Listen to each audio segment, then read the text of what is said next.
អូនដំបងត្រៃគ្រប់គ្នាក្នុងមួយត្រៃតាមផ្ទះហ្នឹងដើម្បីហៅយកមកដាក់នៅក្នុងទីវត្តអារាមវត្តរកាដើម្បីយើងយកមកសូត្រមន្តនៅថ្ងៃល្ងាចថ្ងៃទី23ប្រពសូត្រមន្តនៅក្នុងថ្ងៃទី23ហ្នឹងគឺគ្រប់អង្គត្រៃតែមាន2ត្រៃហ្នឹងគឺគាត់សូត្រមន្តនៅតាមផ្ទះតថ្ងៃទី24ទៅគាត់អង្ហែយកមកវេនៅក្នុងវត្តទីអារាមហ្នឹងគឺថ្ងៃទី24ឯក៏ពេលដែលគាត់ដាក់បាតឆ្លងហើយទៅគាត់ហែយកមកវេឥឡូវហ្នឹងគឺល្ងាចថ្ងៃទី22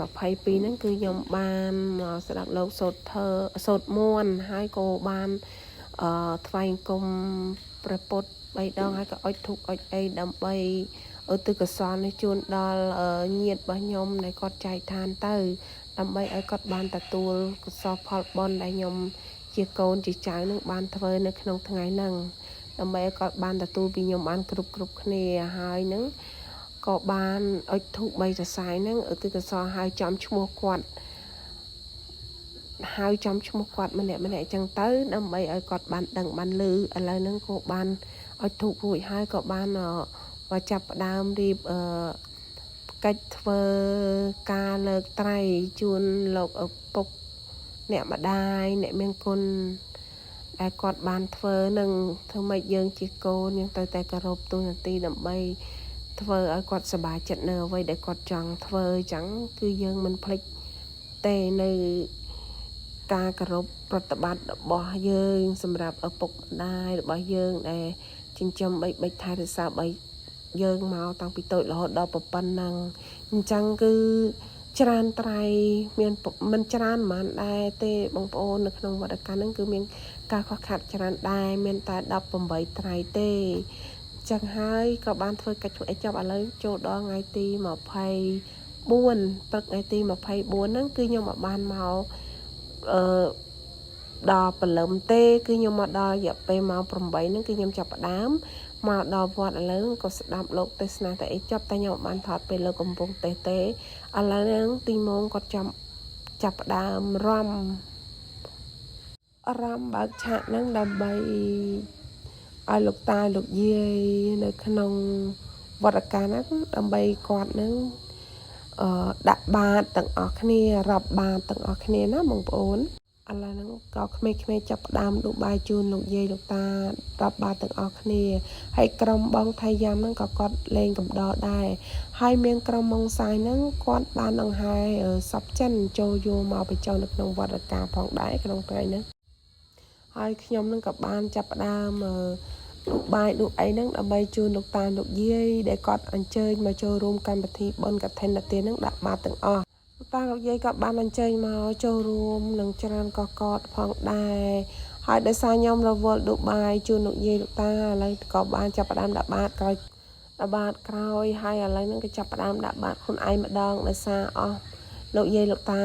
ដាក់រួចហើយក៏ស្ងាត់ឥឡូវខ្ញុំក៏ចាប់ផ្ដើមដាក់បាតខ្លួនឯងម្ដងណាបងប្អូនហើយដាក់បណ្ដាហ្នឹងក៏បានចាប់ផ្ដើមនឹកគុណដល់ញាតិការទាំង7សន្តានក្នុងសារវត្តទាំងអស់ដែលខ្ញុំធ្វើក្នុងថ្ងៃហ្នឹងដើម្បីឧទ្ទិសកុសលជូនដល់កត់ហ្នឹងឲ្យបានគ្រប់គ្នាតែដោយសារចិត្តខ្ញុំជ្រះថ្លាគឺគោលបំណងរបស់ខ្ញុំចង់ធ្វើម៉េចឲ្យឧទ្ទិសកុសលជូនដល់ផលបុណ្យដែលខ្ញុំធ្វើកុំឲ្យគាត់អត់ឃ្លានឲ្យគាត់នឹងបានទទួលបានពីខ្ញុំបានគ្រប់គ្នានៅថ្ងៃហ្នឹងហើយថ្ងៃហ្នឹងគឺមនុស្សក៏ច្រើនឥឡូវហ្នឹងចាប់ផ្ដើមខ្ញុំក៏បានដាក់ហើយឥឡូវក្មេងៗដែរក៏ជួយដួសបាយឲ្យចាស់ឥឡូវហ្នឹងក្មេងៗក៏ចាប់ផ្ដើមក្មួយរបស់ខ្ញុំក៏ចាប់ផ្ដើមរាប់បាតដែរហើយគ្រួសាររបស់ខ្ញុំក៏គាត់ចាប់ផ្ដើមរាប់បាតតាមក្រោយខ្ញុំដែរដោយសារអំបញ្ញមិញហ្នឹងគឺរវល់ខ្លាំងមែនតែន 4-5 នាក់ 6 នាក់ដួសបាយបណ្ដាហុចបាយបណ្ដាជូនចាស់លោកយាយលោកតាដាក់បាតហ្នឹងគឺសឹងតែមិនតាន់មានអ្វីសប្បាយចិត្តក្រៅពីការធ្វើបុណ្យកឋិនទាននេះទេណាគឺមានអ្វីបុណ្យអ្វីដែលធំធេងជាងគេគឺមានតែបុណ្យកឋិនទាននេះទេដែលយើងអាច មានសមត្ថភាពធ្វើស្បង់មួយក៏យើងបានអានិសង្ឃដែរណាបងប្អូនមិនបាច់ចាំតែយើងមានលុយធ្វើច្រើនទេសម្រាប់អ្នកដែលមានចិត្តជ្រះថ្លាសូម្បីតែច្បងមួយក៏អាចធ្វើបានដែរមើលកូនខ្ញុំក៏តង់ប៉ាគេដើម្បីឲ្យបានដល់ភាសាគ្នាដាក់បាតដល់ឡើងក៏តង់ពីក្រោយប៉ាឥឡូវខ្ញុំក៏បានដាក់ហើយឲ្យហើយដែរហើយណាឥឡូវនេះខ្ញុំដាក់បាតដាក់អីហើយបងប្អូនឥឡូវក៏ជូនញ៉ាំជូនអីឲ្យក្មេងៗលៀងឥឡូវក៏ឆ្លៀតមកពិនិត្យមើលចុងភៅគាត់ធ្វើម្ហូបអីខ្លះឥឡូវហ្នឹងគាត់ធ្វើបានម្ហូបឆ្អិនបាន2មុខហើយបងប្អូនមានស្ងោរតាពាំងស្លកកូរហើយនេះសាច់ជ្រូកទឹកប្រហុកអីចឹងណាឥឡូវចុងភៅគាត់ស្លបន្តខ្លាច់លោកខ្វះគឺស្លម្ជូរបន្លែក្តាមត្រីស្រស់ត្រីស្រែរបស់យើងទេគឺគាត់ស្លសគូខ្លាច់លោបងប្អូនយើងមកចូលរួមច្រើនចឹងទៅខ្វះឥ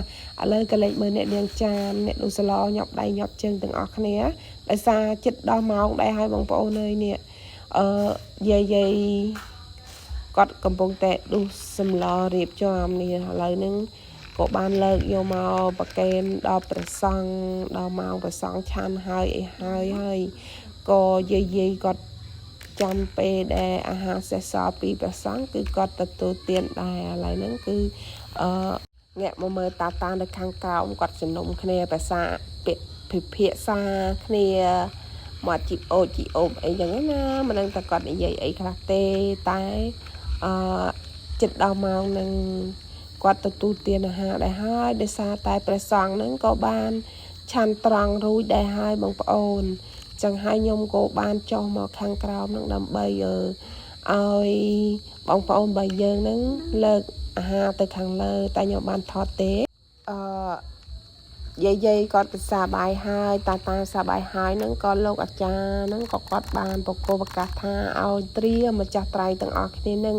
ឥឡូវហ្នឹងបងប្អូនកូនគួររបស់ខ្ញុំហ្នឹងក៏បានត្រៀមហើយក៏ថតលើកត្រៃមកដាក់តម្រៀបថតទុកជាអនុស្សាវរីយ៍មុនដែលយើងដង្ហែយកទៅវេនៅក្នុងព្រះវិហារទាំងអស់គ្នាមានពុកម៉ែនឹងគេជុំគ្នាកូនក្មួយអីនឹងទាំងអស់នឹងឯងអាចារ្យគាត់បានថាហើយដង្ហែចូលព្រះវិហារហ្នឹងទាក់សិន3ជុំតែមុននឹងទាក់សិន3ជុំហ្នឹងគឺបានយកត្រៃមកចុះថតដើម្បីទុកជាអនុស្សាវរីយ៍នៅខាងក្រោមតែមនុស្សច្រើនណាស់បងប្អូនអើយហើយក៏ថតបានមួយប៉ុស្តិ៍ពីរប៉ុស្តិ៍អញ្ចឹងក៏ហាយចូលព្រះវិហារឥឡូវហ្នឹងចាប់ដើមរំដង្ហែចូលព្រះវិហារហើយតែមុននឹងចូលព្រះវិហារហ្នឹងគឺឆ្វែល3ជុំនៅខាងក្រៅបងប្អូនពីសាលាឆាន់ហ្នឹងចេញទៅជុំវិញវិហារហ្នឹងគឺចេញទៅខាងថ្នល់ជាតិសិនឥឡូវហ្នឹងគឺបងប្អូនយើងច្រើនណាស់ចាប់ដើមដង្ហែអង្គកឋិននិទាន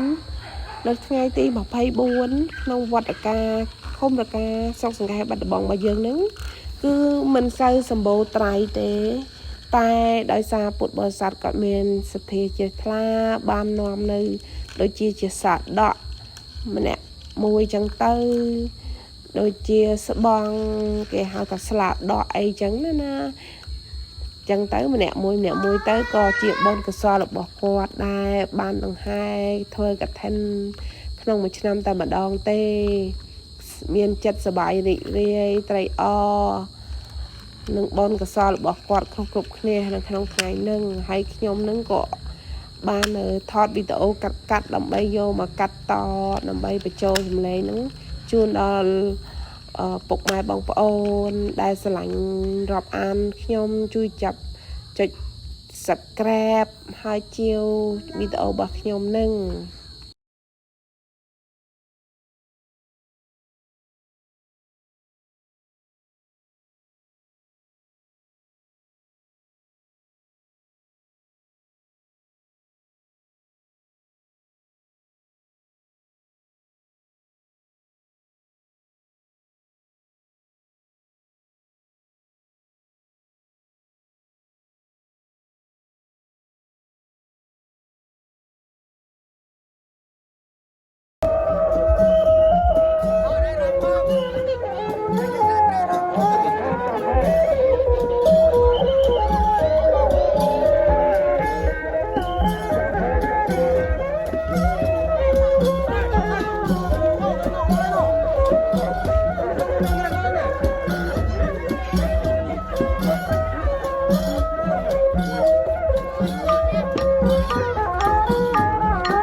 បាត់អីចឹងណានេះ